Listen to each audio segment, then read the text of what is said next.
Bismillahirrahmanirrahim. Assalamualaikum warahmatullahi wabarakatuh.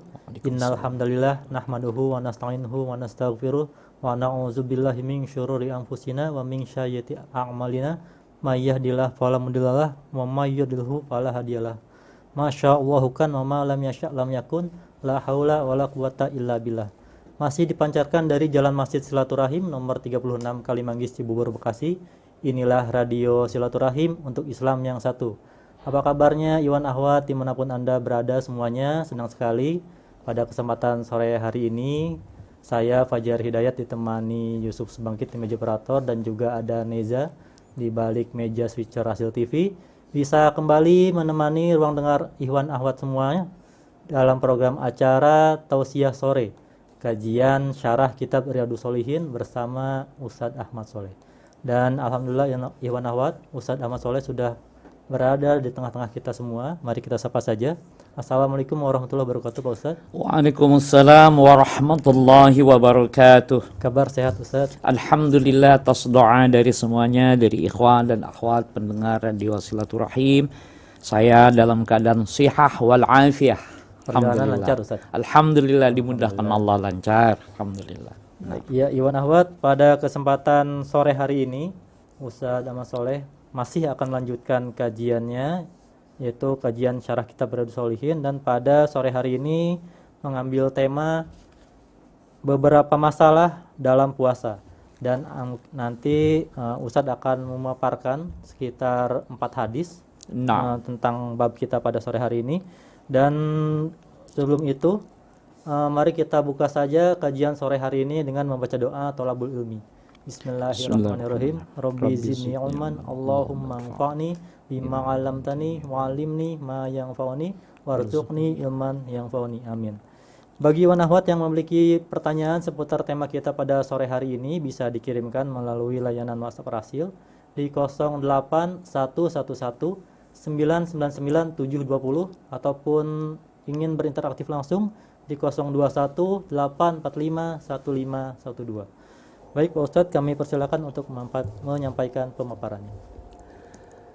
Alhamdulillahi hamdan katsiran tayyiban mubarakan fi kama yuhibbu rabbuna wa yarda. Ashhadu an la ilaha illallah wahdahu la syarika lah wa ashhadu anna Muhammadan abduhu wa rasuluhu wa innahu la nabiyya ba'dah. Allahumma salli wa sallim wa barik ala nabiyyina Muhammadin wa ala alihi wa sahbihi wa sallam. Ikhwan dan akhwat pendengar Radio Silaturahim yang sama-sama mengharapkan hidayah irsyad dan hidayah taufiq dan ridha Allah Subhanahu wa taala. Alhamdulillah, pada kesempatan ini kita diberikan kekuatan oleh Allah mampu memanfaatkan waktu yang ada untuk menggali kembali pesan-pesan suci yang dinisbatkan kepada baginda Nabi Muhammad sallallahu alaihi wasallam. Pada beberapa pertemuan yang lalu kita sudah membahas tentang bab siam, namun sekarang juga masih berbicara tentang itu. Hanya persoalannya adalah kita akan mengkaji sekarang tentang masalah-masalah dalam siam, ya, yang sering kali kita temukan dalam kehidupan sehari-hari. Untuk tidak memperpanjang percakapan, mari kita mulai saja. Pertama, hadis yang pertama, an Abi Hurairah radhiyallahu anhu, anin Nabiyyi sallallahu alaihi wasallam qala, idza nasiya ahadukum fa akala aw syariba falyutimma saumahu fa innama at'amahu Allahu wa saqah. Muttafaqun alaih. Idza nasiya, apabila lupa, ahadukum, salah seorang di antara kalian, fa akala, kemudian ia makan, au syariba, atau ia minum, fal yutimma saumahu, hendaknya ia sempurnakan saumnya, fa innama, karena sesungguhnya ia at'amahullah, Allah memberi makan kepadanya, wasaqahu, dan memberi minum. Saqa itu memberi minum, at'ama memberi makan. Tapi kalau minuman atau minum adalah syariba gitu ya. Makan akala ya gitu ya. Jadi apabila kita lupa, ini menarik sekali. Lupa sekali lagi apabila kita lupa. Dan ini adalah dinyatakan sebagai karunia Allah. Allah memberi makan dan Allah memberi minum kalau lupa itu. Ya, kalau kita makan dan minum. Maka oleh sebab itu yang namanya nasya, namanya lupa, mengakibatkan sesuatu menjadi rahmat. Karena ia tidak membatalkan puasa, tidak harus diqadha, ya, tidak harus diganti, tadi karena memang pertama tidak membatalkan. Jadi pertama itu menjadi rahmat, tidak membatalkan dan tidak harus diganti alias tidak harus diqadha. Ayu siam, yang mana siam yang seperti itu? Mana saja siam yang mana saja. Mau siam wajib, ya, siam sunnah, mustahab atau nafilah. Apakah kemudian siamnya itu karena bahasa kita nazar gitu kan? Maka itu semuanya tidak membatalkan. Karena itu adalah rahmat Allah Subhanahu wa taala. Disebutkan dalam hadis ini, an'amahullahu wasaqah, Allah yang memberi makan dan memberi minum. Dengan catatan apa tadi? Nasya. Ya. Maka dari situ juga hukum ini mencakup segala hal yang membatalkan puasa. Ya, segala sesuatu yang membatalkan puasa. Jika itu dilakukannya karena lupa, maka ini catatannya. Nah, gitu. Wah, asik banget nih. Biasa asik banget apa? Iya, kalau lupa. Pengantin baru gimana? Kalau lupa, gitu kan, pengantin baru nikah di bulan Sya'ban, siam, ketemu lupa tuh di hari pertama. Gimana? Berdasarkan hadis ini, itu tidak membatalkan. Tapi masa iya sih lupa? Kan begitu persoalannya. Bisa saja, gitu loh. Bagi kita yang tidak pernah melakukan yang demikian itu, maksudnya tidak pernah lupa, ya mungkin jadi pertanyaan. Tapi hadis ini yang dibicarakan memang tentang masalah makan dan minum. Tetapi kemudian para ulama menyatakan bahwa yang dimaksud segala sesuatu yang membatalkan puasa, gitu kan? Jika itu dilakukan dengan nasya, lupa, maka tidak membatalkan, gitu ya. Nah, ini juga kemudian pertanyaannya, makan baik itu banyak maupun sedikit, minum banyak ataupun sedikit, termasuk tadi yang membatalkan yang lain, sampai tuntas atau belum tuntas, selama itu kategorinya nasya lupa, maka tidak membatalkan. Tentu tadi pertanyaan tadi agak sulit bagi kita untuk, masa iya sih lupa gitu kan? Lupa. Saya dulu ketika pertanyaan itu sering dikemukakan. Ketika ingatan saya agak cukup kuat mengingat persoalan-persoalan kebiasaan, itu saya mempertanyakan. Tapi sekarang kemudian saya mengakui, oh bisa jadi. Ya, sekarang itu misalnya kadang misalnya seseorang sudah rutin dia membaca sesuatu, misalnya mohon maaf ya, ada di antara kita kan ada mendawamkan bacaan. Misalnya dia membaca misalnya mendawamkan bacaan sholawat ba'da asar gitu kan. Nah, ba'da asar dia sudah terbiasa, baik dalam keadaan muqim maupun dalam keadaan safar dia sudah terbiasa.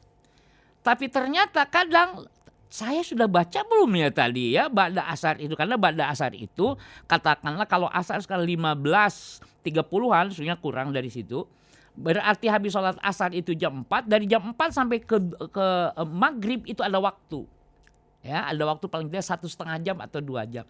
Kadang kita bisa lupa dalam waktu 2 jam itu apa saja yang sudah dilakukan. Nah, jadi ini sekarang saya sudah merasakan juga seperti orang tadi gitu kan, sehingga oh iya bisa jadi memang bisa lupa. Nah, oleh sebab itu ikhwan dan akhwat pendengar radio silaturahim, bahwa toleransi Islam dan kesesuaiannya dengan fitrah manusia, di mana Islam tidak menjatuhkan sanksi terhadap perbuatan yang dilakukan karena lupa dan implikasinya, dengan syarat bahwa perbuatan itu tidak dibuat-buat. Baik, sesungguhnya ini juga lupa, itu nanti ada hal-hal yang kemudian oleh syariat hendaknya diwaspadai. Misalnya begini, hadis berikutnya ya, hadis kedua. An Laqit bin Sabrah radhiyallahu an, ia berkata, qultu ya Rasulullah akhbirni anil wudu'i. Ya. Aku berkata, kata siapa? Kata Laqit bin Sabrah, ya Rasulullah, wahai utusan Allah, akhbirni, kabarkan kepadaku anil wudu, tentang wudu. Qala, Nabi menjawab, asbighil wudu'a wa khallil bainal asabi' wa baligh fil istinsyaq. Ini yang ingin saya sampaikan. Wa baligh fil istinsyaq illa an takuna sha'iman. Ya, illa an takuna sha'ima, begitu kalau diwaqafkan ya. Illa an takuna sha'iman. Rawahu Abu Dawud wa Tirmidzi. Aku bertanya, kata siapa? Kata Laqit. Ya Rasulullah, beritahukanlah kepadaku tentang wudu. Beliau bersabda, sempurnakanlah asbighil wudu, sempurnakanlah wudumu, wa khallil baina asabi', dan basuhlah sela-sela jari-jarimu itu, gitu kan. Kemudian wa baligh fil istinsyaq, dan berlebihan itu maksudnya kalau menghirup air ketika wudhu itu sebaiknya sampai ke hidung, sampai bersih, di hidung itu sampai bersih. Nah, kecuali kamu sedang berpuasa. Jadi kalau sedang berpuasa jangan sampai begitu gitu. Jadi istinsyaqnya itu sederhana. Tapi kalau sedang tidak berpuasa disarankan agar ini, sehingga kotoran, maka ini ketika orang bicara kemarin tentang COVID-19 gitu kan, orang kemudian menjadi was-was. Tapi kalau orang yang wudunya benar, ya, ini menjadi jalan terjauhnya dari COVID-19, mestinya begitu ya. Lalu itu buktinya orang yang ahli wudu saja kena. Oke. Saya tentu tidak membahas masalah itu, tapi yang jelas saya ingin sampaikan bahwa semua syariat itu memberikan keuntungan positif dalam kehidupan dunia kita, apalagi kemudian nanti karena masalah agama ya, maka tentu dengan akhirat juga sangat berhubungan. Tapi saya ingin katakan, meskipun ini tidak diperdalam, tapi salah satunya adalah bahwa itu adalah faidahnya akan paling tidak mengurangi, kalau tidak dikatakan membersihkan COVID-19 yang bersarang di mana, dari yang bersarang di hidung. Oke, tentu pembahasannya kalau ingin lebih lanjut berarti kan semua keilmuan yang menyangkut tentang itu bisa dihadirkan gitu ya. Jadi hanya dari paradigma ini kita punya kesimpulan bahwa syariat itu ternyata ini mampu memberikan faidah-faidah positif baik di kehidupan duniawi, apalagi kan ini masalah agama, tentu akan berhubungan erat dengan kebahagiaan ukhrawi gitu ya. Oke, baik. Nah, jadi kalau sedang berpuasa illa antakuna shaiman, sedang berpuasa maka cukup dengan sederhana saja menghirupnya. Gitu loh pengertiannya. Gitu ya. Tapi kalau di luar sedang siam, sedang berpuasa, maka harus serius gitu ya. Dari hadis ini dapat kita lihat ya, jadi saksama dalam berkumur dan istinsyaq adalah sunnah bagi yang tidak berpuasa. Jadi itu sunnah dalam pengertian begitu dianjurkannya, ya, sunnah di situ ditekankannya gitu kan, bagi orang yang tidak berpuasa. Sementara orang yang berpuasa makruh ya untuk saksama dalam berkumur dari insyak tadi. Kenapa? Limadha? Apa yang mengakibatkan dinyatakan makruh? Tadi karena dikhawatirkan air masuk ke perut sehingga puasanya batal. Nah ini, maka oleh sebab itu saya katakan tadi bahwa segala sesuatu itu ada ada tesis, ada antitesis, ada penangkalnya. Kalau dalam bahasa ini tadi seperti lupa, maka sesungguhnya syariat juga menyarankan agar tidak lupa. Itu bagaimana? Seperti ini, agar air tidak terhirup, sudah disunahkan ya. Disunahkannya apa? Jangan terlalu menghirup airnya ke dalam hidung, jangan terlalu berlebihan. Padahal itu menjadi sunnah ketika dilakukan saat tidak berpuasa. Nah, maka oleh sebab itu, ketika kita akan lupa dalam satu persoalan, sesungguhnya sudah diajari bagaimana supaya tidak lupa, gitu ya. Oke, baik. Ya, tetapi kasusnya maksud saya tidak semuanya secara mutlak, tetapi paling tidak diminimais, diperkecil, gitu ya. Oke, baik.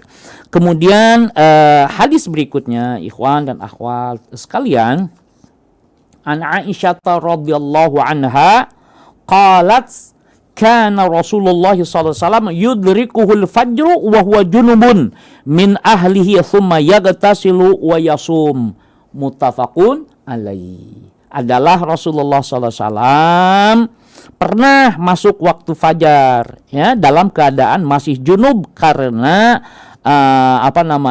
min ahlihi, disebabkan karena dengan keluarganya, maksudnya dengan istrinya ya, karena melakukan kewajiban bersama istrinya. Tsumma yagtasilu, kemudian beliau SAW mandi, wa yasumu, dan berpuasa.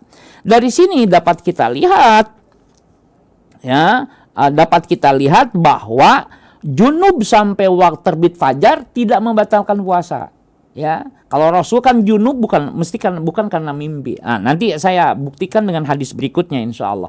Karena Nabi tidak pernah bermimpi dalam masalah itu, gitu ya. Nah, Nabi tidak pernah bermimpi berhubungan dengan lawan jenisnya dalam mimpinya, tidak pernah.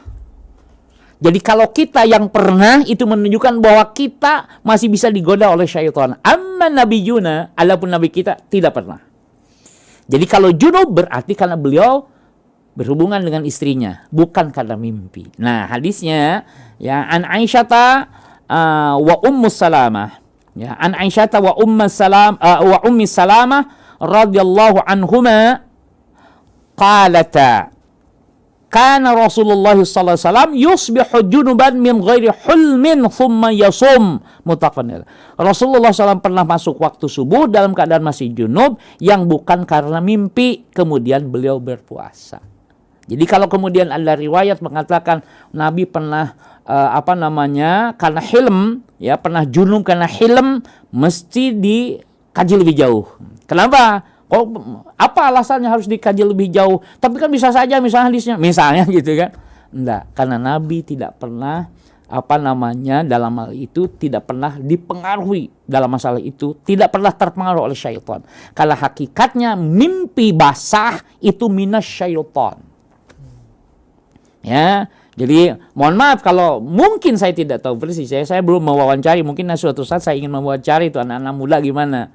Kamu pinginnya gimana? Pingin mimpi yang kayak gimana gitu. Kalau mimpinya seperti itu misal, berarti anak belum mengerti. Dia lebih suka diganggu setan kalau begitu, kan begitu. Karena kata Nabi bahwa mimpi basah itu minas syaitan. Nah, Nabi SAW tidak pernah bermimpi seperti itu. Gitu ya, oke, baik. Hadis atau mutiara dari hadis-hadis yang tadi dikemukakan, ya, dapat kita lihat bahwa hadis ini dan hadis sebelumnya menjelaskan bahwa junub sebelum subuh itu tidak merusak syam, tidak merusak puasa. Baik junub itu akibat persetubuhan atau mimpi. Tetapi sekali lagi yang dicontohkan dalam hadis ini yang dijadikan referensi karena bukan hilm, bukan karena mimpi, tapi karena berhubungan dengan istri. Berhubungan dengan istri berarti dilakukan sebelum fajar. Nah, sebelum waktu fajar, mandi junub, fajar sudah muncul, kayak gitu. Jadi boleh kemudian mandinya setelah datang subuh. Dan itu tidak membatalkan. Jangan khawatir dianggap puasanya batal, gitu ya. Oke, baik. Pendapat ini dipegang oleh mayoritas ulama salaf dan disepakati oleh ulama khalaf, ya. Hal ini didasari firman Allah Subhanahu wa taala yaitu surat Al-Baqarah ayat 187. Nah, karena kebolehan bergaul dengan istri di akhir malam itu mengakibatkan keadaan junub pada waktu terbit fajar, sehingga kebolehan itu menunjukkan sahnya puasa. Sekali lagi, saya ingin tambahkan penjelasan ini. Syam Ramadan. Ya, syam Ramadan. Ada orang yang memang jadi diperbolehkan sesungguhnya malam Ramadan itu seorang suami mendatangi istrinya itu boleh. Sekali lagi boleh. Tetapi di tingkat tertentu, di level tertentu, dia tidak mendatangi istrinya selama sebulan. Sekali lagi, di level tertentu. Ketika dia mengerti betul bagaimana bercinta dengan Allah Subhanahu wa Ta'ala. Gitu ya. Jadi ini bertahap. Kenapa kemudian di awal-awal? Jadi boleh dibilang begini. Maka akan ada hadis nanti di 10 hari terakhir Nabi tidak pernah mendatangi lagi. Bahkan mengencangkan ikat pinggangnya. Itu menunjukkan di situ adalah puncak pendekatan. Puncak taqarrub gitu loh. Nah, kalau kita memulainya di 10 terakhir, tapi ada orang yang memulai pendekatan itu dengan serius sejak tanggal 1 Ramadan. Jadi pertanyaannya begini. Lailatul Qadar itu kapan? Atau kenapa kita i'tikaf? Kan begitu. Kenapa kita memperbanyak di 10 hari terakhir? Karena saya, kata orang-orang yang melakukannya, sedang mencari Lailatul Qadar. Oke.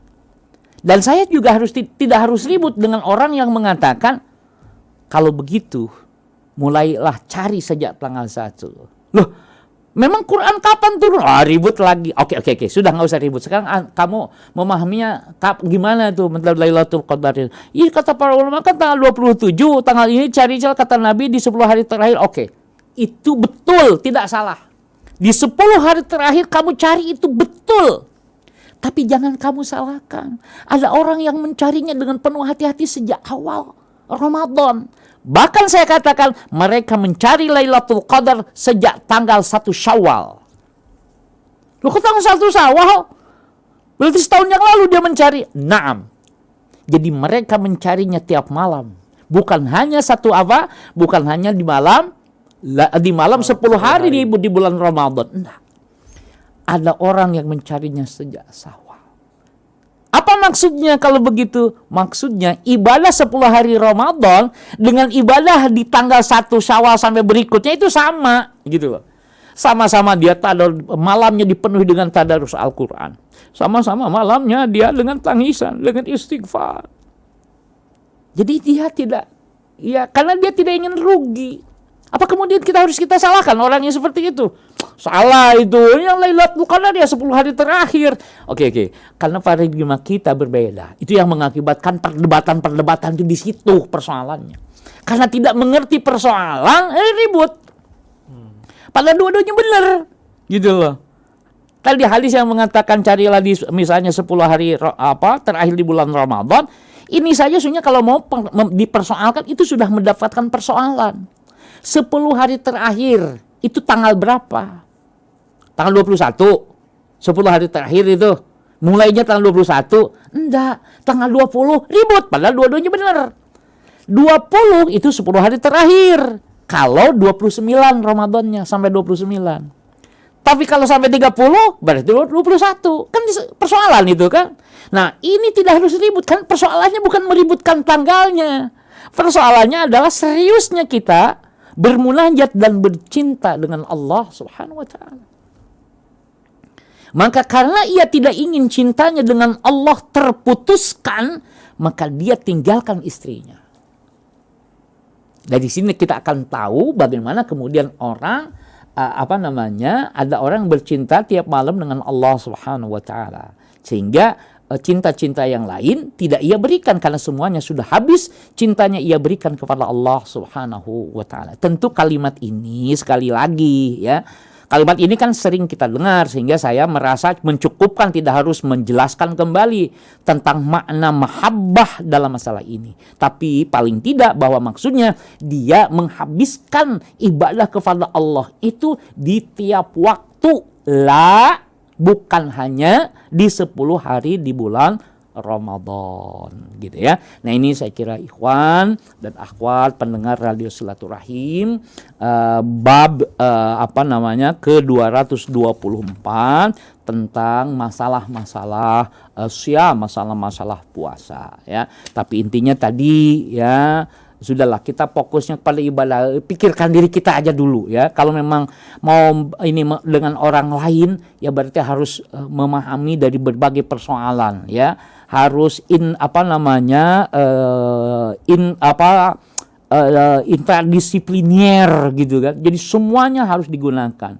Usul fikihnya, tuh maqasid syariahnya, macam-macam, sehingga nanti kemudian pada akhirnya kita tidak enggan lagi ribut gitu loh. Akhirnya kita fokus memperbaiki diri, berbaik sangka kepada ikhwannya, kepada akhwatnya, memikirkan perjuangan, itu saja. Ya, bahwa kemudian dengan keburukan orang lain atau perdebatan-pendapat yang tidak perlu, dia kemudian tinggalkan. Insya Allah pada suatu saat akan sampai kepada itu. Jadi ada masa di mana kita akan debat seakan-akan kitalah yang paling benar. Ketika kita mengetahui satu titik yang paling kecil. Tetapi ketika kita memahami satu titik yang agak sedikit nonjol gitu kan, maka kita mulai paham. Oh, syariat ini ternyata semuanya itu begini. Masing-masing kita punya perjalanan, masing-masing kita ini punya bentuk perjalanan, bentuk pengibadahan, bentuk pemahaman, sehingga tidak bisa dipaksakan. Jadi kalau mau, jelaskan saja penjelasannya apa. Ya bahwa apalagi sekali lagi masalah far'iyah. Far'iyah itu multi tafsir gitu loh. Apalagi kenapa? Karena tidak dibatasi oleh nas yang mematikan. Saya sebut ya nas yang mematikan. Wong ada nas yang sudah mengunci saja bisa beda pendapat. Nah, maka oleh sebab itu kelapangan dada kita untuk saling mendoakan, saling mendukung itu lebih baik. Lebih baik sudah kita saling mendoakan saja, ya. Jadi misalnya perbedaan furu, saya tidak baca doa kunut subuh. Ikhwan mustami', kebanyakan dari mustami' rasil ini menggunakan doa kunut subuh. Maka saya kata, Allahumma ya Allah, terimalah ibadah mereka. Mereka telah berupaya mengikuti kekasihnya, yaitu Nabi Muhammad SAW. Maka terimalah ibadah mereka. Adapun ibadahku ya Allah, tentu tidaklah lebih baik juga dengan ibadah mereka. Aku pun menginginkan Engkau menerima cintaku dalam bentuk ibadahku semacam ini. Kan hakikatnya saya tidak mengerti hakikat syariat secara keseluruhan. Enggak, saya nggak ngerti. Cuma satu aja yang aku minta, agar Engkau menerima cintaku ini. Cuma itu saja. Masya Allah, ya. Itu saya kira sebagai pengantar kajian pada sore hari ini. Wa sallallahu ala nabiyyina Muhammadin walhamdulillahi rabbil alamin. Wallahu a'lam bis-shawab. Ya, demikian Iwan Ahwat kajian atau pemaparan dari Ustadz Ahmad Soleh, yang tadi Ustadz menyampaikan temanya itu tentang beberapa masalah dalam puasa. Nah. Dan ada 4 hadis yang dibawakan oleh Ustadz Ahmad Soleh. Bagi Iwan Ahwat yang memiliki pertanyaan seputar tema kita pada sore hari ini, bisa dikirimkan melalui layanan WhatsApp Rasil di 08111 999 720 ataupun ingin berinteraksi langsung di 021 845 1512, ataupun yang menyaksikan via YouTube bisa mengirimkan pertanyaannya via kolom komentar YouTube Rasil TV. Baik, jangan kemana-mana Iwan Ahwat, kita akan kembali setelah nada takwa berikut ini. Tetap di Radio Silaturahim untuk Islam yang satu.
Radio Silaturahim dan Rasil TV untuk Islam yang satu.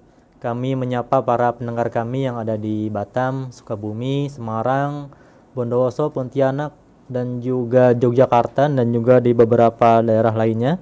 Dan juga para penonton kami di YouTube Rasil TV. Kita kembali dalam kajian Tausiah Sore, kajian syarah kitab Riyadhus Shalihin bersama Ustadz Ahmad Soleh. Yang pada sesi pertama tadi Ustadz sudah menyampaikan materinya tentang beberapa masalah dalam puasa, dan tadi ada 4 hadis yang Ustadz Ahmad Soleh disampaikan, dan kita sudah memasuki sesi tanya jawab. Bagi wan akhwat yang memiliki pertanyaan seputar tema atau kajian kita pada sore hari ini bisa dikirimkan melalui layanan WhatsApp Rasil di 08111999 ataupun yang ingin berinteraktif di 0218451512. Ya Pak Ustadz, ini sudah ada beberapa pertanyaan yang masuk. Pertanyaan pertama ini datang dari Bapak Yudi di Bogor. Assalamualaikum warahmatullahi wabarakatuh Pak Ustadz. Waalaikumsalam warahmatullahi wabarakatuh. Bagaimana caranya agar kita bisa istiqomah untuk menjalankan puasa Senin Kamis? Syukur. Nah, pertanyaan yang menarik sekali, bagus sekali. Bagaimana caranya bisa mempertahankan saum Senin dan Kamis? Pertanyaannya, ngapain saum Senin Kamis kan gitu? Berawal dari situ cara berpikir. Nah, ya saya pertama misalnya ya ingin kan kita tidak tahu, masing-masing kita berbeda. Tapi kalau kemudian seseorang yang sudah sampai kepada satu titik bahwa ia mencintai Allah, maksudnya mengibadahi Allah, maka alasan itulah dia akan mengakibatkan istiqomah. Misalnya dia merasa bahwa Allah ini telah memberikan segalanya, bahkan sebelum ia minta Allah sudah beri, maka ucapan terima kasihnya dengan saum Senin Kamis diantaranya, selain saum Ramadan. Maka insya Allah dengan bukti, ya Allah, kenapa Anda berpuasa Senin Kamis? Malu saya sama Allah. Tiap anak punya keperluan selalu saja Allah penuhi. Kemarin waktu saya mau menikah, sesungguhnya saya galau memikirkan untuk ini perlu sekian juta, tapi alhamdulillah ternyata pada saatnya Allah beri dari jalan yang tidak saya duga-duga. Maka saya ingin membiasakan saum Senin Kamis sebagai syukur kepada Allah, sebagai bukti ucapan terima kasih saya kepada Allah. Nah, itu yang harus dipahami. Karena makanya kenapa kita disarankan, ya, diajarkan untuk muhasabah, untuk tafakur, gitu kan? Untuk membaca persoalan-persoalan hidup kita ini gimana? Sehebat apapun penderitaan kita, kalau mau ternyata rahmat Allah lebih besar. Nah, itu yang kemudian yang diambil alasan, diambil yang dikasih underline, ya, di garis bawah itu tadi hasil pemikiran ternyata rahmat Allah ini betapa mahalnya. Maka oleh sebab itu, pertama, kalau kita ke rumah sakit, coba baca. Iqra tuh di rumah sakit tuh ada apa? Bacaannya banyak tuh deh. Ya bukan hanya tulisan yang ada nempel yang Anda baca. Coba baca itu. Apa yang terjadi ketika orang dipasang dengan oksigen? Sehingga kemudian dia harus bayar, oksigennya harus dia bayar. Gitu kan? Nah, kita gratisan, coba. Nafas kita, Masya Allah, indah sekali. Bisa mengharap dengan segar. Nah, itu catat. Sehingga, oh iya, ya Allah, ternyata saya merasa ternyata ini menjadi hamba yang terpuruk, ternyata menjadi hamba yang terbaik dalam masalah ini. Diperlakukan begitu baik oleh Engkau, ya Allah. Nah, maka oleh sebab itu, mulai dari situ. Jadi bukti ucapan terima kasih kita, bukti syukur kita kepada Allah. Misalnya kalau Anda ingin menekankannya dengan saum Senin Kamis, falyamal, lakukan itu. Dengan dasar tadi, cinta. Kemudian yang kedua, Anda akan menambahkan kecintaan kepada Rasulullah Sallallahu Alaihi Wasallam. Di antara kita ini yang merasakan bagaimana kehidupan beliau Sallallahu Alaihi Wasallam sedikit sekali, kecuali mereka yang mau ikut merasakan saumnya Rasulullah. Ya meskipun tidak sama saumnya, paling tidak mulai terbit fajar hingga terbenam matahari lah bisa merasakan. Kalau Rasulullah nyaris tiap hari dalam tanda petik siam. Nyaris tiap hari saya katakan. Kenapa? Karena kata istrinya ketika beliau wafat, apa kata istrinya? Wahai orang yang tak pernah kenyang. Kalaupun makan, nggak pernah kenyang memang. Tetapi dalam masalah ini bukan sekedar yang tak pernah kenyang itu karena makan, bukan. Karena beliau selalu membatasi masalah itu. Beliau kendalikan. Bahkan beliau lebih mendahulukan orang lain, mendahulukan umatnya dalam masalah itu. Nah, kalau kita, Nabi beralasan diantaranya saum Senin Kamis apa? Karena pada hari itu amalan dilaporkan. Apalagi kalau kemudian mau ditaksis, karena pada hari itu maksudnya Isnain, aku dilahirkan. Maka kemudian sebagai bukti cinta kepadanya, kita ikuti Senin Kamis, dihayati. Seperti ini tuh masih tetap aja ambigu. Karena seperti ininya kita belum sampai kepada hakikat seperti ininya Rasulullah gitu loh. Ya, karena ambigu itu bagus dugaan kita aja. Oh, seperti ini saumnya Rasul. Enggak,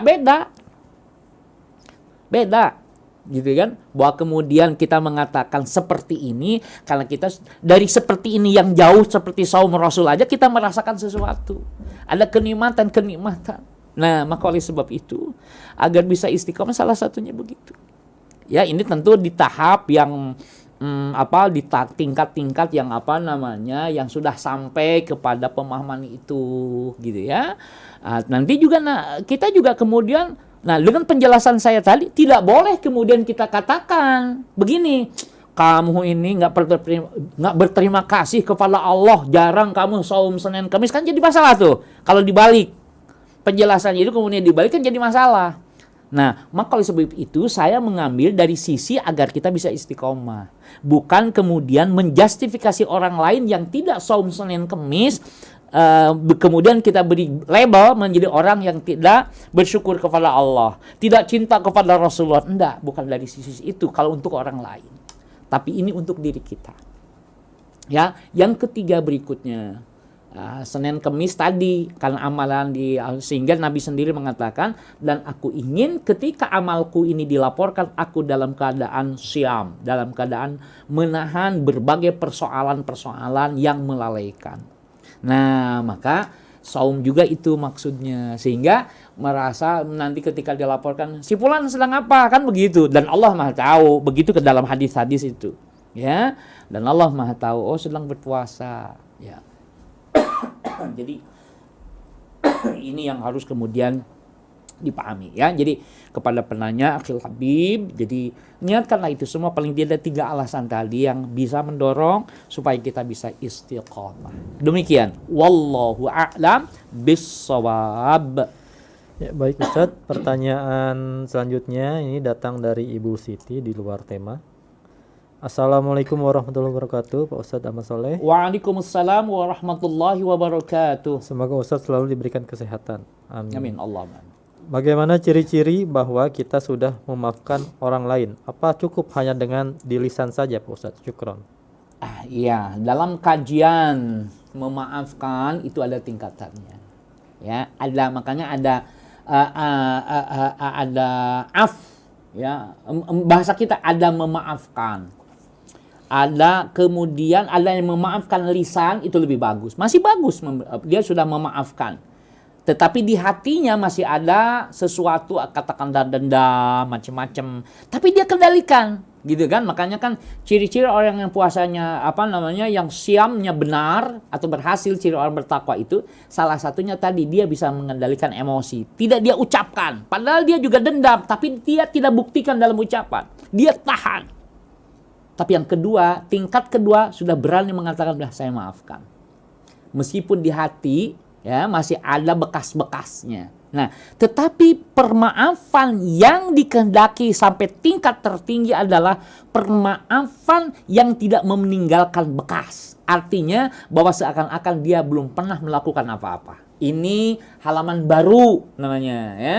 Kalau halaman lama dia pernah salah kan ada bekasnya, bekas tip X. Nah, maka supaya maafnya sempurna, anggap saja bahwa dia tidak pernah melakukan kesalahan apapun kepada diri kita. Jadi kalau kita, saya sudah maafkan, tapi kemudian masih dendam. Saya sudah maafkan, tapi ketika ada kesempatan kita melakukan mencelakai dia, itu bukan memberi maaf. Maaf yang dikehendaki sesungguhnya adalah permaafan yang bersih, tanpa bekas. Kalau bersih tanpa bekas berarti bukan halaman lama. Karena kalau halaman lama meskipun sudah di tifek ada bekasnya. Berarti ini halaman baru. Seakan-akan dia belum pernah menulis keburukan di dalam lembar kehidupan kita. Karena halaman baru, lembaran baru. Gitu ya. Jadi itu. Jadi maka oleh sebab itu untuk bisa seperti itu tuh. Diantaranya apa? Banyak setelah sholat atau kapan pun doakan dua orang tadi. Yang kita maafkan. Ya Allah maafkan dia. Ya Allah, maafkan dia, ya Allah. Maafkan dia, ya Allah. Jangan sampai engkau berikan bala untuknya. Karena dosanya itu kepada saya. Jangan, ya Allah. Maafkan dia, ya Allah. Tapi dia yang merebut kekasihku, ya Allah. Maafkan dia, ya Allah. Karena bisa jadi kekasihku lebih cocok dengan dia. Gitu kan? Kan logika-logika keimanan tuh begitu. Kita selalu baik sangka kepada Allah bahwa semua peristiwa yang terjadi di alam ini semuanya tertuju kepada pemahaman bahwa itu semuanya adalah hal yang terbaik bagi diri kita. Sampai seperti tadi, apapun yang terjadi pada diri kita, bahwa itulah yang terbaik. Ada rahasia yang tidak kita pernah ketahui. Seperti tadi ya, yang paling menyakitkan kan kalau kekasih kita diambil dia kan gitu. Itu paling menyakitkan, tapi ketahuilah bisa jadi ketika kekasih kita juga mau diambil dia, itu menunjukkan bahwa Allah berikan yang terbaik. Engkau tidaklah lebih sakit nanti gitu ya dibanding dengan sekarang ketika kekasihmu diambil. Tapi kemudian Allah datangkan penggantinya yang lebih ikhlas, lebih tulus mencintaimu dengan tidak melihat statusmu. Kan itu lebih indah lagi. Nah maka oleh sebab itu, lihat saja nantilah sudah serahkan pada Allah gitu. Maka tadi tetap doakan. Ya, tetap doakan. Itu untuk bisa menjadikan permaafan itu sempurna, salah satunya menghilangkan ghil tadi, menghilangkan dendam, kesumat kepada orang tersebut. Maka salah satunya ketika kita berani mendoakan dia kepada yang lebih baik, pertanda itu insya Allah maaf kita akan lebih baik. Ya, oke, demikian saya kira yang dapat saya jelaskan. Wallahu a'lam bissawab. Ya, demikian Ibu Siti. Ini pertanyaan selanjutnya datang dari Pak Selamat di Mampang. Naam. Assalamualaikum warahmatullahi wabarakatuh Pak Ustadz. Waalaikumsalam warahmatullahi wabarakatuh. Izin bertanya, apabila saya bersedekah dengan mengatasnamakan ayah saya yang sudah wafat, apakah itu diperbolehkan? Dan apakah pahalanya sampai ke almarhum ayah saya Pak Ustadz? Syukron. Naam. Akhil Habib, Bapak Selamat. Ketika Anda beramal dan ayah Anda itu seorang muslim, maka Anda harus berkeyakinan bahwa beliau mendapatkan kebaikannya dari apa yang Anda amalkan. Gitu ya? Oke, baik. Ini yang harus dipahami dulu. Bagaimana kalau kemudian secara khusus, kalau tadi kan tanpa disebutkan saja dapat. Ya kan, tanpa disebutkan, ketika anak soleh, misalnya seorang anak melakukan kebaikan, maka ibu bapaknya dapat kebaikan. Dari sisi mana? Bisa jadi apakah dia, kan dulu kita selalu memberikan syarat ibu bapaknya harus mendidiknya dulu.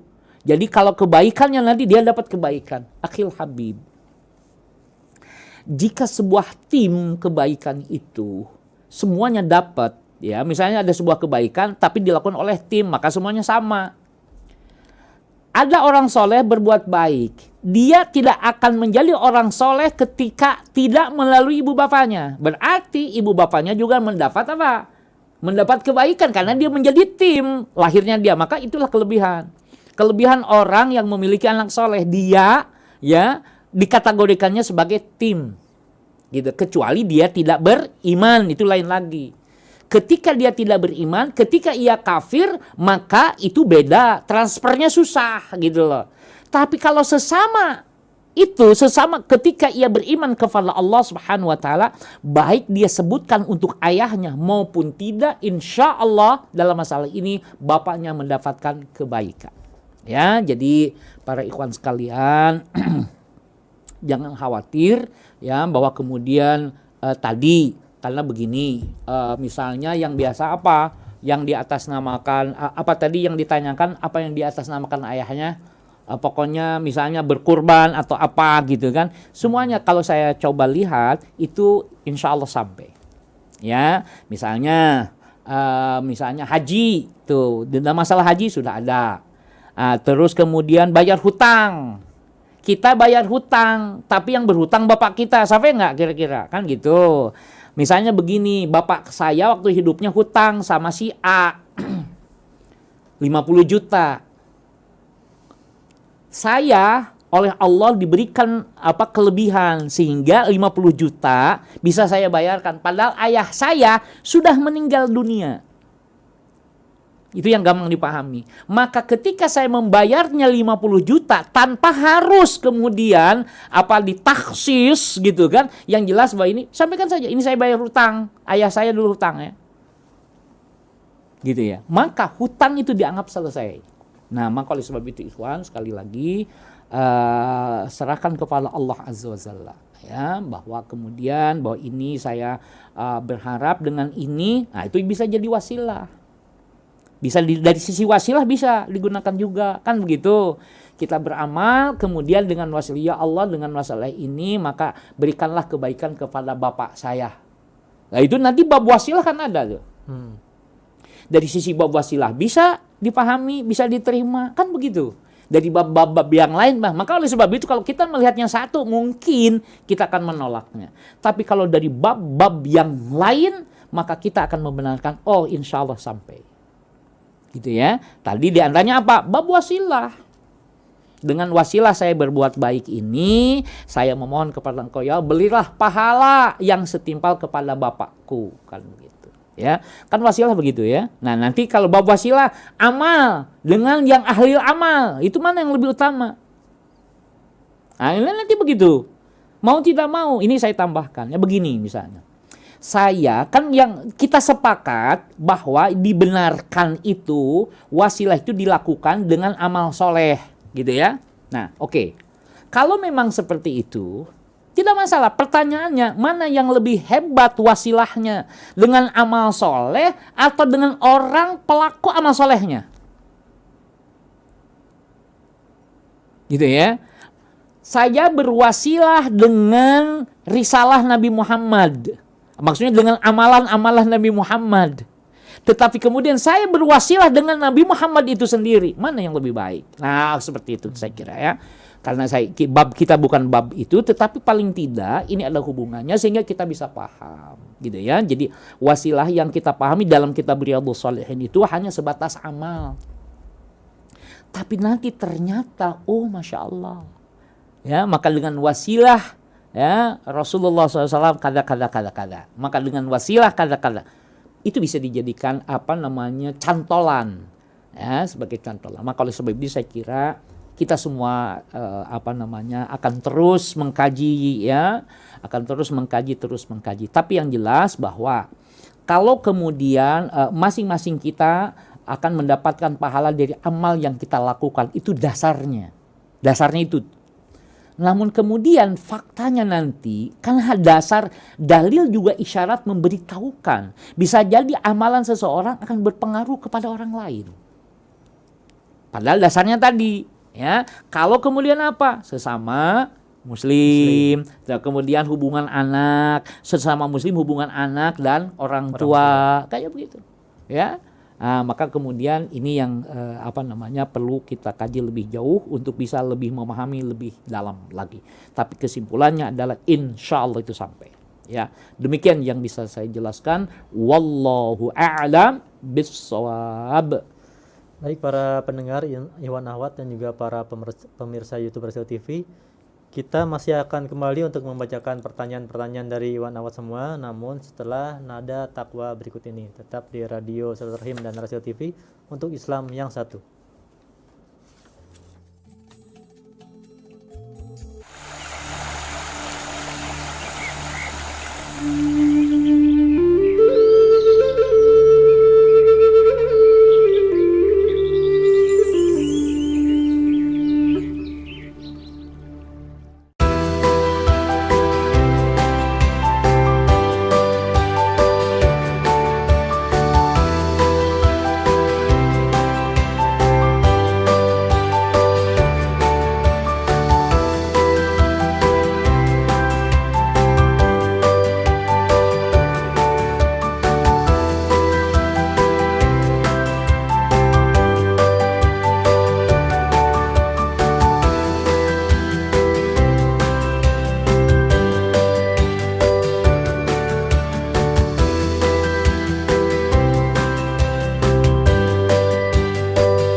Rosil TV untuk Islam yang satu.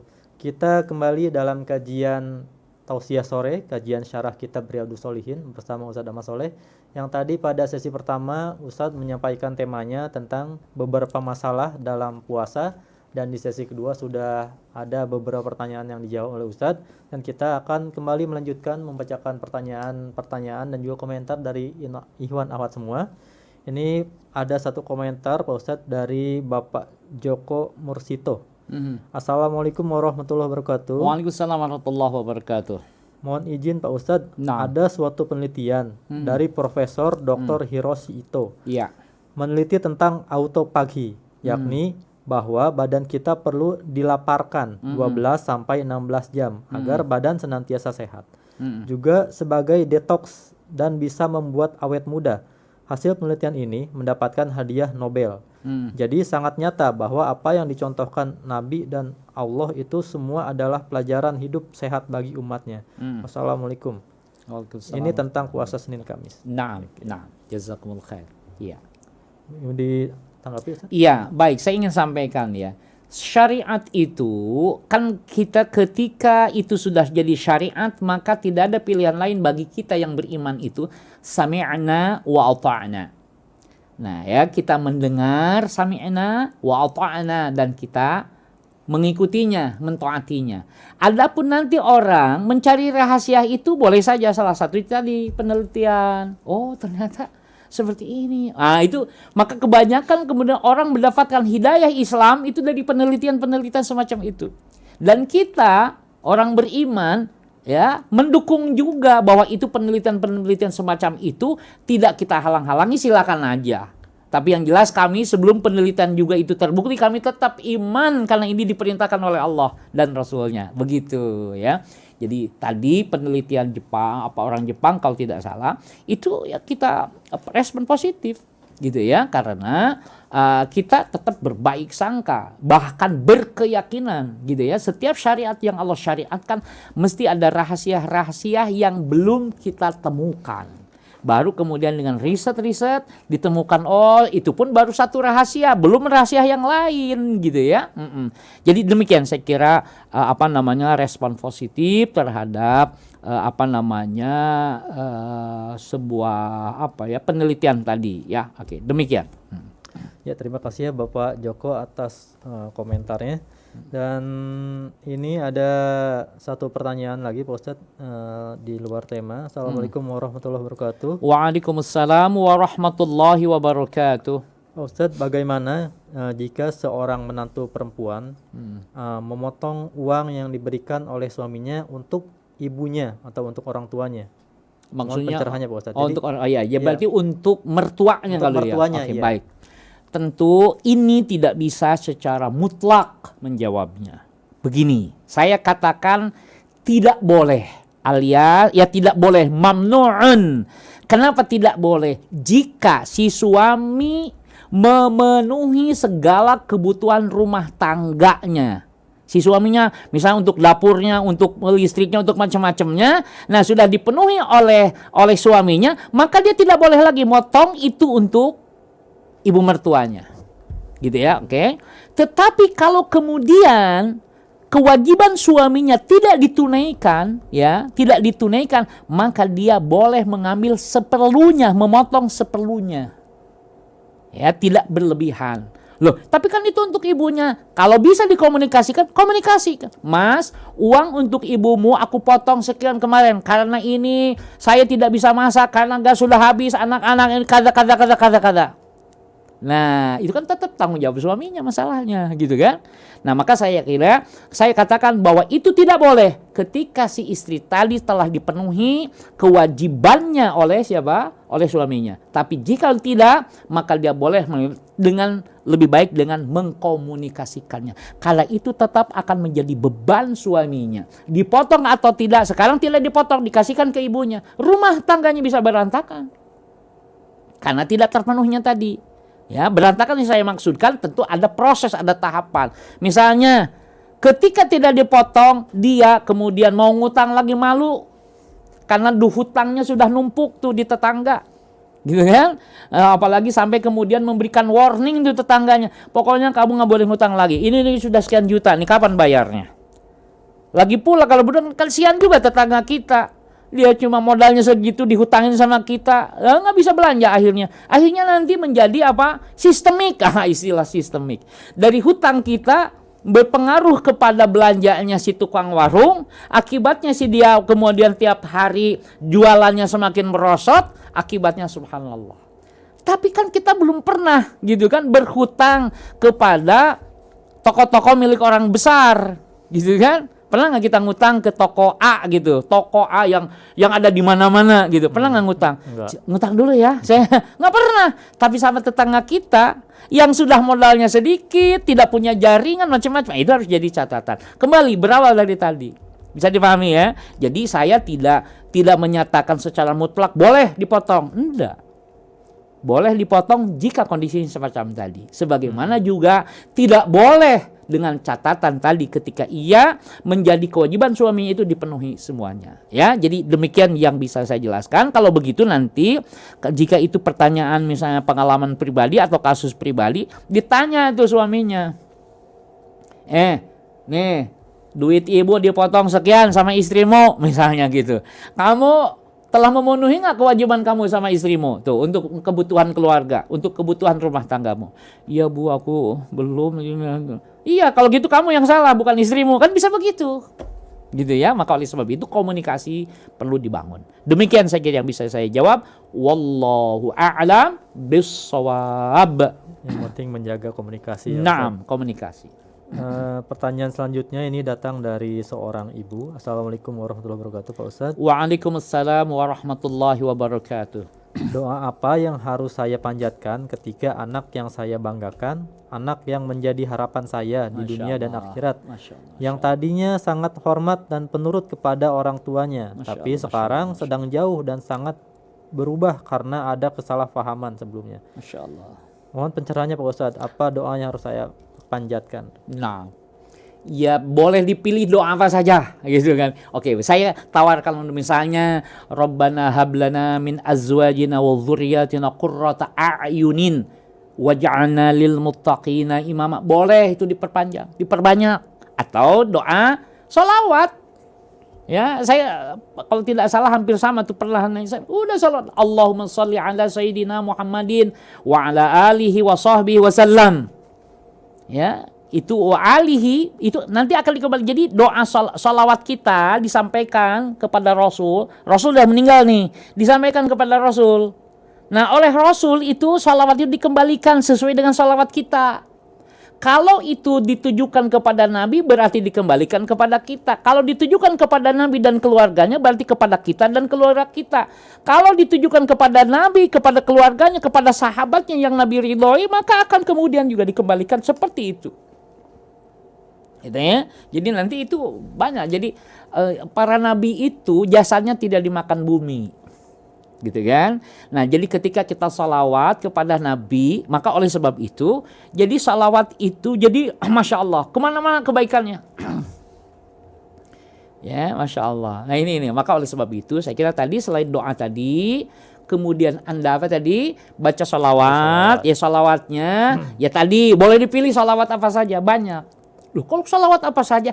Ya salawat, saya bilang. Kan Quran hanya mengatakan, Innallaha wa malaikatahu yusalluna ala nabi. Ya ayyuhalladzina amanu sallu alaihi wa sallimu taslima. Ada salawat, ada salam. Teksnya nanti, yang penting ada ini, salawat dan salam. Teksnya bisa macam-macam. Selama tadi ada bahwa kemudian Anda lebih memilih kepada secara riwayat sampai sahih dari Nabi SAW, sudah ambil itu yang sahih dari Nabi. Tapi jangan coba-coba kemudian menjustifikasi sholawat dan salam yang lain yang tidak bertentangan, gitu loh. Ya, ini yang kemudian maka fikih saya mengambilnya fikihnya fikih ukhwah. Kan misalnya begini, ada salawatnya kan ada Allahumma salli wa sallim ala sayyidina Muhammadin nuri kasari wa madadikal jari wa jama'ani bihi fi kulli atwari wa ala ali wa sahbihi ya nur, disebut salawat nur. Gitu kan? Ada juga sallallahu ala Muhammad, dan seterusnya. Muncullah disebut salawat Jibril. Jadi salawat itu ya boleh saja diteliti isinya apa. Oh, ternyata salawat dan salam istrinya. Ya apa isinya? Ada lagi, maka kemudian nanti para ulama menjelaskan.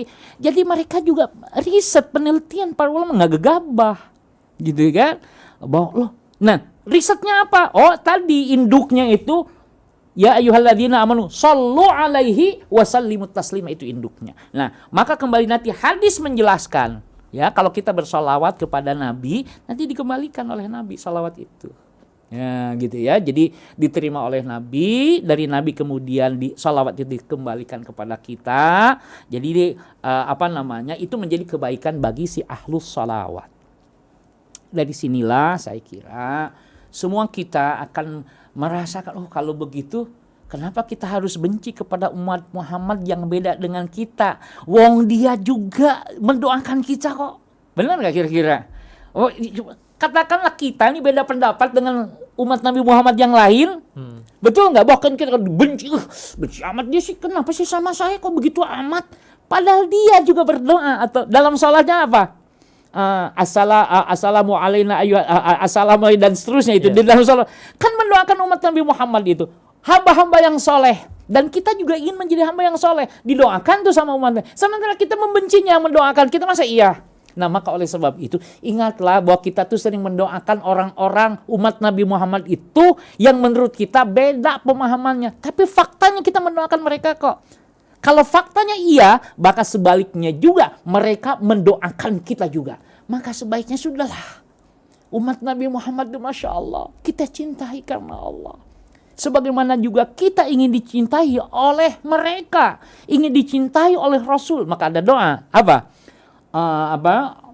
Allahumma inna nas'aluka hubbak wa hubba man yuhibbuk wal amalalladzi yuballighuna hubbak. Gitu kan? Ya Allah, saya memohon kepadamu kecintaanmu, dan saya memohon kecintaan orang-orang yang mencintaimu.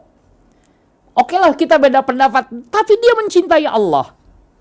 Maka kita minta juga cintanya mereka kepada Allah. Nah ini saya kira para ikhwan sekalian. Maka oleh sebab itu sesama umat Nabi Muhammad tidak punya alasan untuk saling menjatuhkan, untuk saling menjegal, untuk saling mencelakai.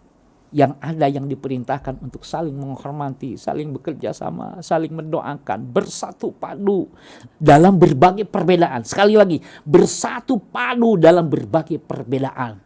Ya, nah ini yang kemudian saya ingin sampaikan. Ya, demikian saya kira Akhil Habib yang dapat saya jelaskan tentang persoalan tadi. Jadi doanya itu saja, perbanyak doa. Rabbana hab lana min azwajina wa dzurriyyatina qurrata a'yunin waj'alna lil muttaqina imama. Boleh itu. Atau boleh diikuti dengan memperbanyak sholawat yang menisbatkan alihi, karena keluarga kita yang diinginkan ya.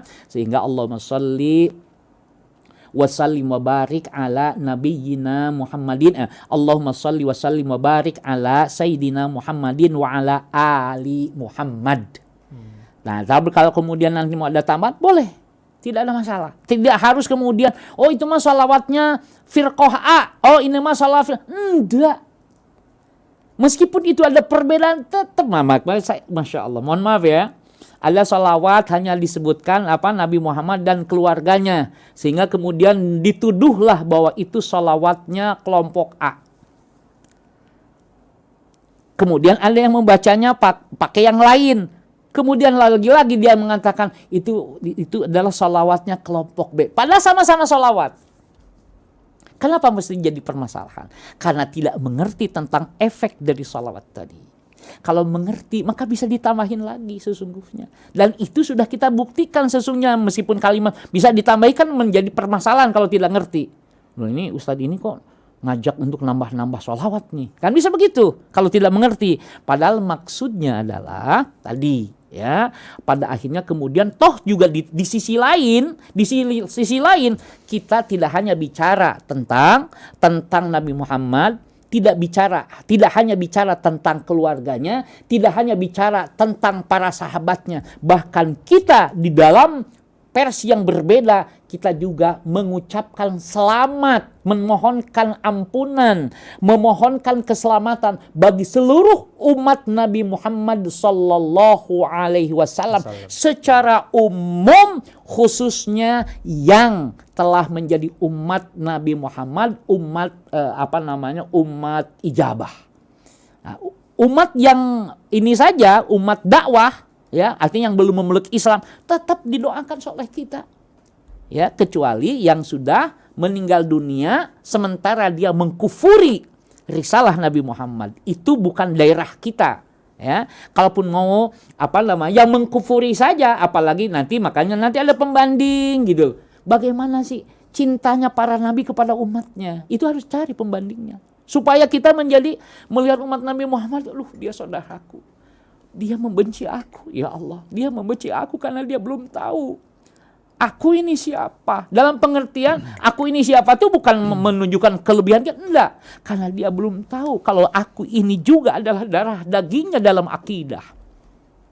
Mungkin kalimat ini baru, darah dagingnya dalam akidah, maksudnya itu kiasan gitu, bahwa sesungguhnya tidak ada persoalan, tidak ada perbedaan antara dia dengan kita kalau kita sama-sama muwahhid, orang-orang yang mentauhidkan Allah Subhanahu wa taala. Demikian yang bisa saya jelaskan. Wallahu a'lam bis-shawab. Masyaallah, alhamdulillah. Sungguh luar biasa Ustaz, sholawat Ustaz ya. Naam, masyaallah. Pertanyaan selanjutnya ini datang dari Ibu Ningsih di Sukabumi. Naam. Mendengarkan melalui radio Latansa Sukabumi. Pak Ustaz, bahasa Sunda. Coba, ngapa? Kita terjemahkan aja ya. Assalamualaikum Pak Ustadz. Saya punya anak yang sudah dewasa. Dulu pernah mengompol saat tidur siang dan itu kondisinya sedang puasa sunnah. Apakah itu puasanya jadi batal Pak Ustadz? Mohon pencerahannya. Hatur nuhun. Nah, Masya Allah. Naam. Kama bayantu lakum qabla hadha, sebagaimana yang saya jelaskan sebelum ini, bahwa sesungguhnya junub itu tidak membatalkan puasa. Nah, tadi puasanya sunnah, tidur siang kemudian dia ngompol tentu maksudnya mimpi gitu kan. Hanya saja kalau tadi saya katakan Nabi tidak pernah bermimpi dalam masalah itu gitu kan. Dalam masalah itu maksudnya hilm dalam masalah junub tadi mengakibatkan junub, sementara kita umatnya tidak terbebas. Artinya ada di antara kita yang seperti itu, artinya mimpi gitu loh ya. Nah, maka jawabannya adalah sebagaimana tadi, berarti dia tidak batal gitu ya. Apalagi juga banyak faktor mimpi itu. Pertama, saya tidak tahu persis tadi anaknya itu sudah dewasa atau belum, udah balik atau belum. Nah, nanti itu ada produksi ya. Sekarang kita lihat dari sisi pendekatan kesehatan atau pendekatan biologi, ya kan? Jadi produksi laki-laki memproduksi itu 3 hari sekali. Maksudnya 3 hari sekali itu dalam 3 hari itu bisa penuh. Jadi bisa saja kalau dia tidak berolahraga, tidak apa-apa, maka akan tertimbun, maka keluarnya lewat mimpi. Tapi bagi mereka yang ini, yang sering berolahraga yang ini, itu bisa tersalurkan, gitu kan? Bisa tersalurkan dengan bentuk yang berbeda. Gitu ya, dengan bentuk yang berbeda. Tapi bagi mereka yang kegiatannya kurang dalam pengertian tentu nanti pakarnya akan membicarakan.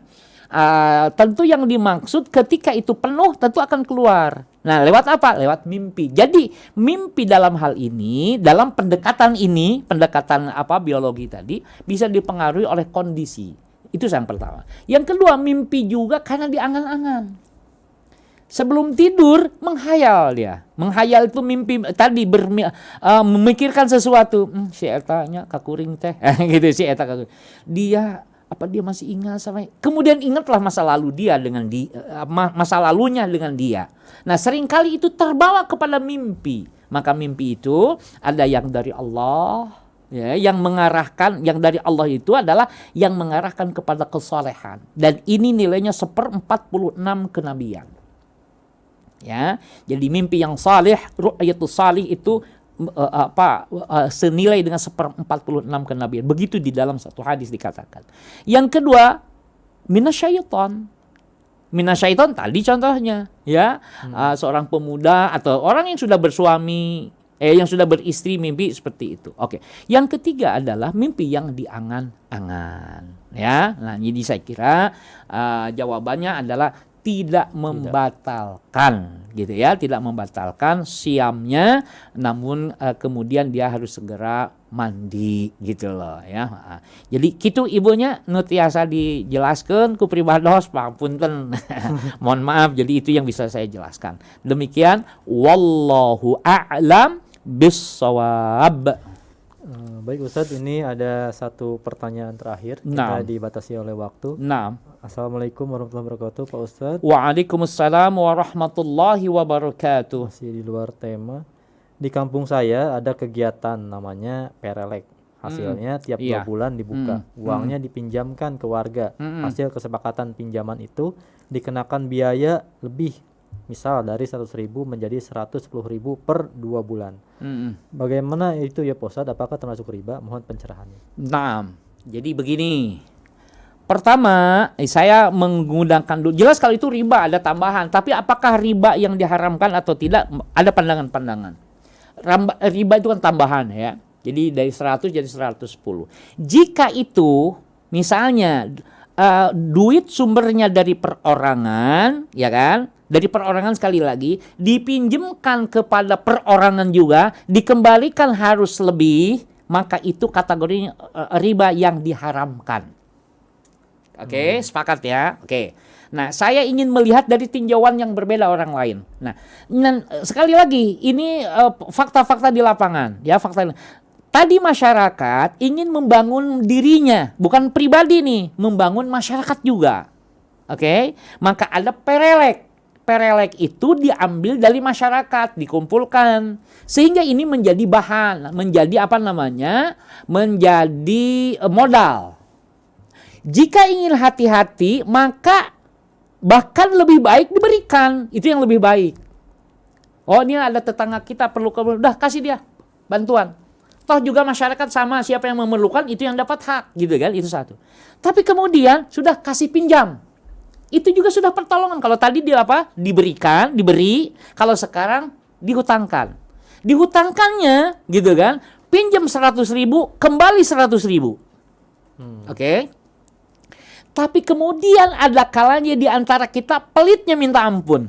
Gitu. Jadi kalau seperti itu, orang yang lain kemudian tidak bisa mendapatkan juga pinjaman karena sudah habis oleh orang-orang yang terdahulu dipinjam.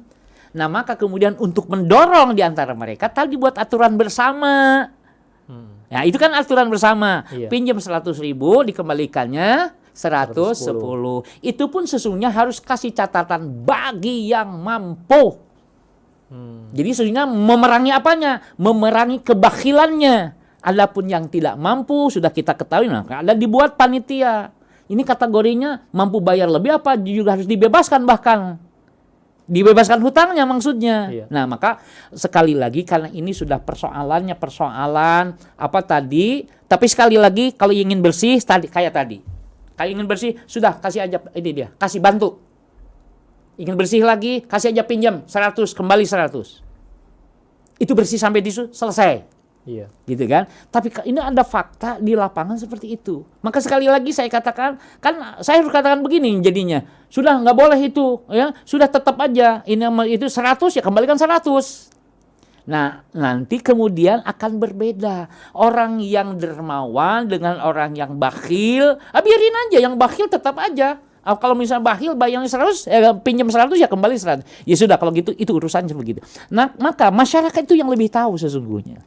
Ya, jadi riba pun dia tahu itu bagaimana. Tapi ini persoalan kata mereka yang harus dijelaskan. Nah, maka saya mengedepankan fakta, tidak dalam teoritis. Gitu misalnya teoritis enggak haram. Tapi kemudian tadi karena tadi lingkungan. Tapi tetap saya lebih menyukai tadi kalimat yang pertama, ingin selamat sudah. Ya, sebaiknya tinggalkan itu. Sudah kalau gitu berarti begini jadi nanti. Jadi ada satu fakta yang tidak berkembang dulu. Pinjam 100.000 kembali 100.000. Kecuali dia kalau mau menambahkan sukarela diterima. Itu lebih bagus. Iya. Ini teori yang saya ingin sampaikan sebagai pengganti tadi, ya, sebagai pengganti tadi. Jadi tidak dibuat aturan sejak awal. Jadi aturannya dikemukakan bagi mereka yang akan mengembalikan lebih dipersilahkan dengan tidak dibatasi berapa harus dikembalikan. Dan itu lebih selamat. Dan faktanya biasanya yang seperti ini itu pengembaliannya lebih banyak. Kalau tadi kan cuma 10%. Ya, 10%. Iya kan dari 100 jadi 110. Kalau misalnya bagi mereka yang meminta, biasanya datang itu, aduh alhamdulillah kemarin saya ditolong sekali, saya terpepet, alhamdulillah dikasih pinjam 10 juta dari masyarakat, ini saya kembalikan. Ini yang 10 juta untuk bayar utangnya, ini sedekah saya nih 5 juta, berarti 50%. 50%. Nah, jadi menurut saya ini yang saya sodorkan, ya, dan ini lebih selamat insya Allah karena tidak ditetapkan di awal. Ya, kalau ditetapkan di awal jatuhnya tadi riba. Maka oleh sebab itu hati-hati. Maka oleh sebab itu perdebatan semacam itu ini masih tetap berlangsung, terutama dalam kajian-kajian ekonomi gitu ya, termasuk juga ekonomi syariah ikut memikirkan bagaimana solusinya. Tapi sekali lagi saya ingin tegaskan bahwa tadi pinjam segitu kembali segitu, bahwa kemudian mau dilebihkan itu tidak dibatasi. Demikian yang dapat saya jelaskan. Wallahu a'lam bissawab. Baik Pak Ustadz, sebelum kita menutup kajian pada sore hari ini, mungkin ada kesimpulan untuk pembahasan kita pada sore hari ini. Ya, kesimpulannya dari bab yang kita bahas bahwa sesungguhnya bahwa lupa itu merupakan rahmat Allah, mendatangkan sikap lain, ya, tidak membatalkan puasa. Jadi lupa di sini berarti lupa apa saja, ya, yang dapat membatalkan puasa jika dilakukan dalam keadaan sadar. Tapi kalau dalam keadaan lupa maka itu dimaafkan, tidak membatalkan puasa, ya, tidak harus diganti, tidak harus diqadha. Demikian yang bisa saya simpulkan. Wassallallahu ala nabiyyina Muhammadin walhamdulillahi rabbil alamin. Wassalamu alaikum warahmatullahi wabarakatuh. Waalaikumsalam warahmatullahi wabarakatuh. Demikian Iwan Ahwat kajian syarah kitab Riyadhus Shalihin. Tadi Ustaz Ahmad Soleh menyampaikan temanya tentang beberapa masalah dalam puasa. Semoga apa yang disampaikan menambah ilmu dan juga keimanan dan ketakwaan kita kepada Allah Subhanahu wa taala.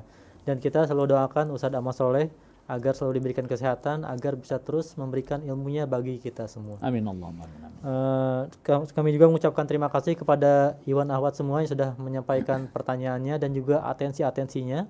Semoga Allah membalasnya dengan yang lebih baik. Amin Allahumma. Dari studio, akhir kata saya mohon undur diri. Fajar Hidayat ditemani oleh Yusuf Subangkit di meja operator dan juga Neza di balik layar switcher YouTube Brasil TV. Mohon undur diri, mari kita tutup saja kajian sore hari ini dengan membaca doa kafaratul majlis. Subhanaka Allahumma wa bihamdika asyhadu an la ilaha illa anta astaghfiruka wa atubu ilaik.